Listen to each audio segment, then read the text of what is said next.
Hello everyone, welcome to UPSC IQ tab. आज की इस वीडियो में हम 12 सितंबर का न्यूज़पेपर डिस्कशन कंप्लीट करने वाले हैं, जहां पर हम सबसे पहले बात करेंगे अमेजॉन रेन फॉरेस्ट की एंड इसका क्या रोल है राइट नाउ क्लाइमेट चेंज से फाइट करने के अगेंस्ट।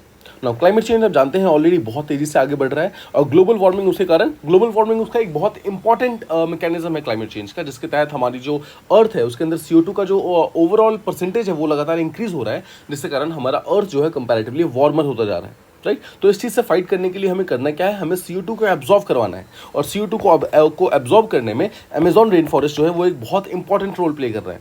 लेकिन रिसेंट न्यूज़ ये आई है कि अराउंड 40% अमेजॉन ऐसा है जिसमें अभी प्रॉपर प्रोटेक्शन नहीं है, जिसके कारण वहाँ पर बहुत सारे डिफॉरेस्टेशन हो रहा है, इलीगली वहाँ पर जो पेड़ है वो काटे जा रहे हैं, जिसके कारण फॉरेस्ट को एक तो हार्म हो ही रहा है, बट साथ ही साथ हमारे क्लाइमेट चेंज के अगेंस्ट जो फाइट है उसमें भी बहुत ज़्यादा हार्म देखा जा रहा है।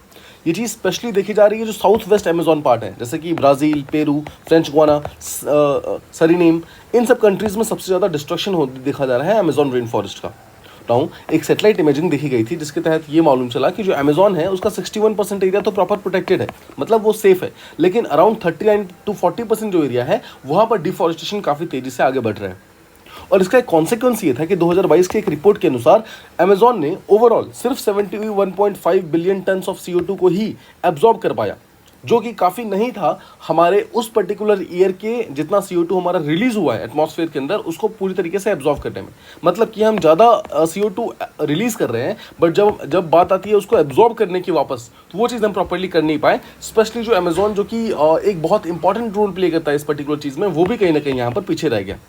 इसका मतलब क्या है? इसका मतलब ये है कि जो अमेजॉन रेन फॉरेस्ट है वो राइट नाउ बहुत ज़्यादा स्ट्रगल कर रहा है to maintain its role as a carbon sink की तरह, मतलब कार्बन को वापस अपने अंदर एब्जॉर्ब करने में जो उसका एक इंपॉर्टेंट रोल था अब तक, उसमें वो भी अब कहीं ना कहीं स्ट्रगल करना स्टार्ट कर गया है, जिसके कारण क्लाइमेट चेंज जो है वो आगे जाकर बहुत ज़्यादा भयंकर रूप ले सकता है। सिंपल वर्ड्स में बोलूँ तो उसके जो भी हमें सर्कमस्टांसेस दिख रहे हैं, जो भी हमें उसके इफेक्ट्स दिख रहे हैं क्लाइमेट चेंज के, वो आने वाले टाइम में और ज़्यादा इंक्रीज हो सकता है। और साइंटिस्ट का भी यही मानना है। साइंटिस्ट मानते हैं कि अगर अमेजॉन को हम प्रोटेक्ट नहीं कर पाएंगे तो एक ऐसा टिपिंग पॉइंट आ जाएगा, मतलब एक ऐसा पॉइंट आ जाएगा जहां पर वो ज़्यादा कार्बन रिलीज करना स्टार्ट कर देगा एज कम्पेयर टू जितना वो एब्जॉर्ब कर रहा है। बिकॉज देखो, एक पर्टिकुलर ट्री जो है ना वो सिर्फ और सिर्फ ऑक्सीजन रिलीज नहीं करता है, वो साथ में कुछ अमाउंट ऑफ CO2 को भी रिलीज करता है, बट ऑब्वियसली वो बहुत ही नेग्लिजिबल अमाउंट होता है। लेकिन अमेजॉन रेन फॉरेस्ट में इतने ज़्यादा नंबर ऑफ ट्रीज हैं कि जब एक साथ मिलकर के वो नेग्लिजिबल अमाउंट ऑफ CO2 को भी अगर रिलीज करेंगे तो वो भी एक बहुत बड़ा अमाउंट आ जाएगा हमारे एटमॉस्फेयर के लिए, हमारे एनवायरमेंट के लिए, जो कि आने वाले टाइम में हमारे ह्यूमन लाइफ के लिए एक बहुत बड़ा प्रॉब्लम खतरा हो सकता है।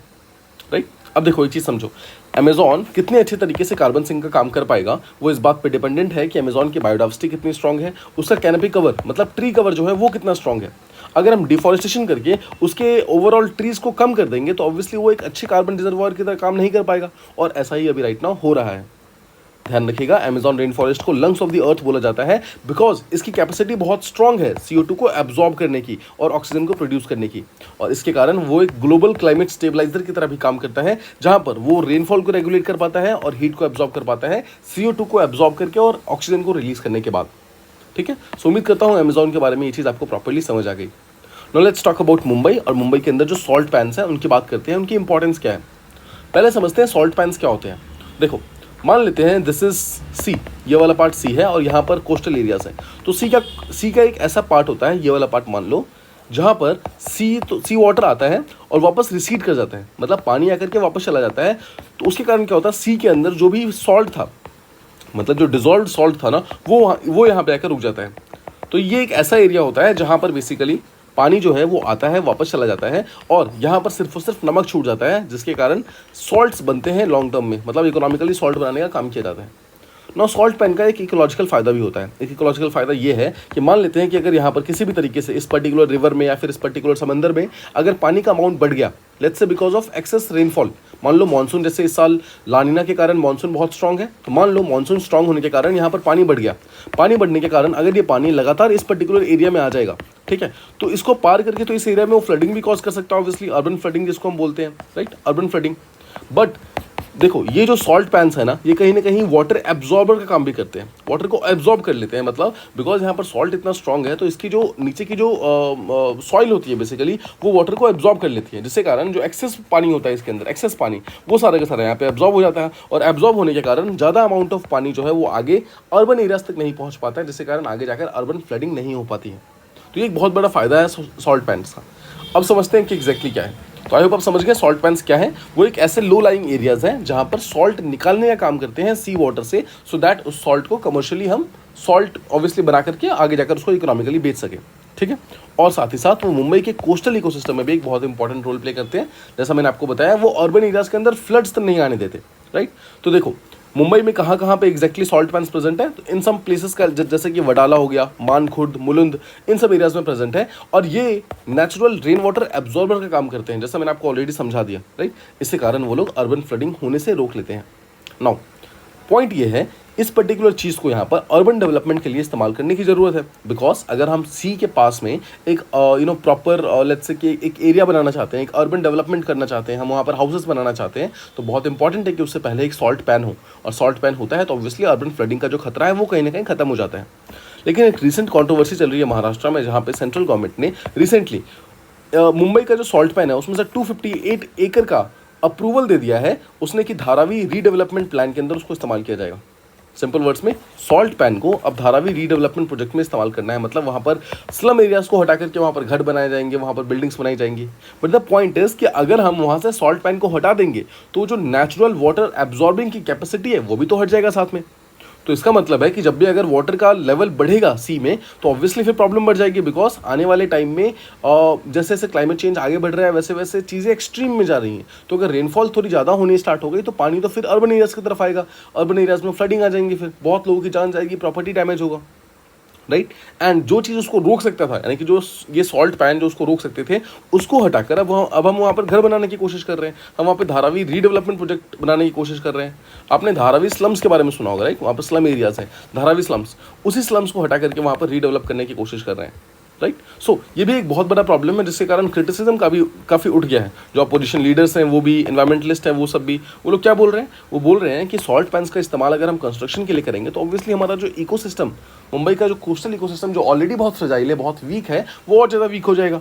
फिर तो मुंबई का फ्लड मैनेजमेंट प्रॉब्लम का सबसे बड़ा सॉल्यूशन ही ये सॉल्ट पैन्स है। अगर हम उसको ही हटा देंगे, उसके बदले में घर बनाना स्टार्ट कर देंगे तो कहीं ना कहीं प्रॉब्लम और ज़्यादा बढ़ जाएगी, राइट। अब देखो, जिस तरीके से मैंग्रोव्स फ्लड को रोकने में काम करते हैं, सिमिलर तरीके से सॉल्ट पैन्स भी काम करते हैं ना। ये दोनों ही चीज़ें मुंबई के अर्बन फ्लड्स को रोकने में बहुत इंपॉर्टेंट है। तो अगर हम इस पर्टिकुलर वाटर रिटेंशन के एरियाज़ को हटा करके यहाँ पर कंस्ट्रक्शन करना स्टार्ट कर देंगे तो ये आने वाले टाइम में एक गुड न्यूज़ नहीं है, राइट। हमारी जो इन्वायरमेंट है उसके लिए जो प्रॉब्लम्स है वो ज़्यादा इंक्रीज हो सकती हैं, राइट। सो उम्मीद करता हूँ ये चीज़ आपको समझ आ रही है। देखो इसके अलावा एक तरफ ये भी बहुत ज़रूरी है। देखो ऐसा नहीं कह सकते कि अफोर्डेबल हाउसिंग जरूरी नहीं है, कि धारावी स्लम्स को हटा करके बेटर करना जरूरी नहीं है, वो भी उतना ही इंपॉर्टेंट है। बट ऑब्वियसली उसको हम इस पर्टिकुलर कॉस्ट पे लेके नहीं आ सकते कि हमारा एनवायरमेंट डैमेज होना स्टार्ट हो जाए, राइट। इन्वायरमेंटलिस्ट जो है उनका ये भी कहना है कि मुंबई की जो सॉल्ट पैन है वो एक नेचुरल फ्लड बैरियर की तरह है। बिकॉज ऑब्वियसली वो स्टॉर्म वाटर, यानी कि जो लगातार पानी अचानक से आता है वो, और जो रेन वाटर रन ऑफ होता है, मतलब बारिश ज़्यादा होने के कारण जो पानी आ जाता है, वो दोनों चीज़ों को ही रोकने में काम करता है। और मुंबई की बायोडाइवर्सिटी, मुंबई का कोस्टल रेजिलियंस उसको स्ट्रॉन्ग करने में काम करता है। तो अगर हम उसको हटा देंगे तो ऑब्वियसली एक बहुत बड़ा प्रॉब्लम हो सकता है आने वाले टाइम में, जिसको शायद आज लोग समझ ना पाए, बट आने वाले टाइम में जब फ्लड की सिचुएशन लगातार मुंबई में बढ़ना स्टार्ट कर देगी तब जाकर ये समझ आएगा कि exactly the problem was in something else, कि जो हमारा नेचुरल वाटर एब्जॉर्बर था उसको हमने हटा दिया, उसके कारण हमारा जो बेसिक इकोसिस्टम है वो वहाँ पर टूट गया है, ठीक है। सो उम्मीद करता हूँ ये चीज़ आपको समझ आ गई। तो let's talk about the third चीज़, जहाँ पर हम कुछ एंटी सब्सिडीज ड्यूटीज़ लगा रहे हैं। मतलब इंडिया ने कुछ एंटी सब्सिडी ड्यूटी लगाया है चाइना और वियतनाम के स्टील के ऊपर, स्टील पाइप के ऊपर। समझते हैं पहले एंटी सब्सिडी ड्यूटी क्या है। देखो चाइना एक ऐसी कंट्री है जो क्या करती है, अपने कंट्री के अंदर बहुत सारा स्टील प्रोडक्शन करती है। उसके कारण चाइना फर्स्ट नंबर पे है स्टील प्रोडक्शन का। मतलब China is the largest steel producer in the world. अब देखो, स्टील प्रोडक्शन करने के बाद बेसिकली उसको जब बेचने की बारी आती है, मतलब उसको जब सेल करने की बारी आती है, तो चाइना क्या करता है, वो अपने मैन्युफैक्चरर्स को, मतलब जो मैन्युफैक्चरर्स हैं उनको सब्सिडी दे देता है। तो फॉर एग्जांपल मान लो एक पर्टिकुलर कंपनी को 100 रुपये लगे वो स्टील का एक पर्टिकुलर पाइप बनाने में, ठीक है। अब अगर वो सेम 100 रुपये में जाकर उसको बेचेगा या फिर 110 में जाकर बेचेगा तो वो ऑब्वियसली मार्केट में काफ़ी हाई प्राइस पे बिकेगा, राइट। तो चाइना क्या करता है, चाइना इस 100 के बदले में 40 रुपये की सब्सिडी दे देता है। मतलब 40 रुपये उसको सरकार की तरफ से प्रोवाइड कराता है, मतलब उसको एक सब्सिडी की तरह प्रोवाइड कराता है। अब देखो 100 रुपये का स्टील था, उसको 40 रुपये का सब्सिडी मिल गया। अब उसको 60 रुपये में चीज़ बेचनी है। मान लेते हैं कि वो 65 में बेच रहा है, ठीक है, 65 में। और मान लेते हैं कि जो मार्केट प्राइस है वो 100 रुपीज़ है या फिर 110 रुपीज़ है। अब देखो चाइना वाला अगर सेम चीज़ 65 रुपये में बेचेगा और बाकी सब 110 में बेच रहे हैं, तो ऑब्वियस ही बात है चाइना वाले का जो माइल है वो बहुत ज़्यादा तेज़ी से बिकेगा, उसका जो सेलिंग प्रॉफिट है वो कहीं ना कहीं इंक्रीज हो जाएगा। बिकॉज जो मैन्युफैक्चरिंग हैं उनको कोई घाटा तो नहीं हो रहा है, बिकॉज उनको तो पैसे ऑलरेडी मिल चुके हैं सब्सिडी के थ्रू, उनको घाटा नहीं हो रहा है, राइट। तो देखो यही चीज़ है यहाँ पर, इसी को बोलते हैं सब्सिडी देना। नाउ जब इतनी सारी सब्सिडी दे करके आप मान लो 100 रुपये का या 110 रुपये का जो स्टील है उसको अगर आप 65 रुपये में इंडिया के मार्केट में डालना स्टार्ट कर दो, इंडिया के मार्केट में बेचना स्टार्ट कर दो, तो क्या होगा, इंडिया की जो खुद की डोमेस्टिक मैन्युफैक्चरिंग है वो कहीं ना कहीं टूट जाएगी।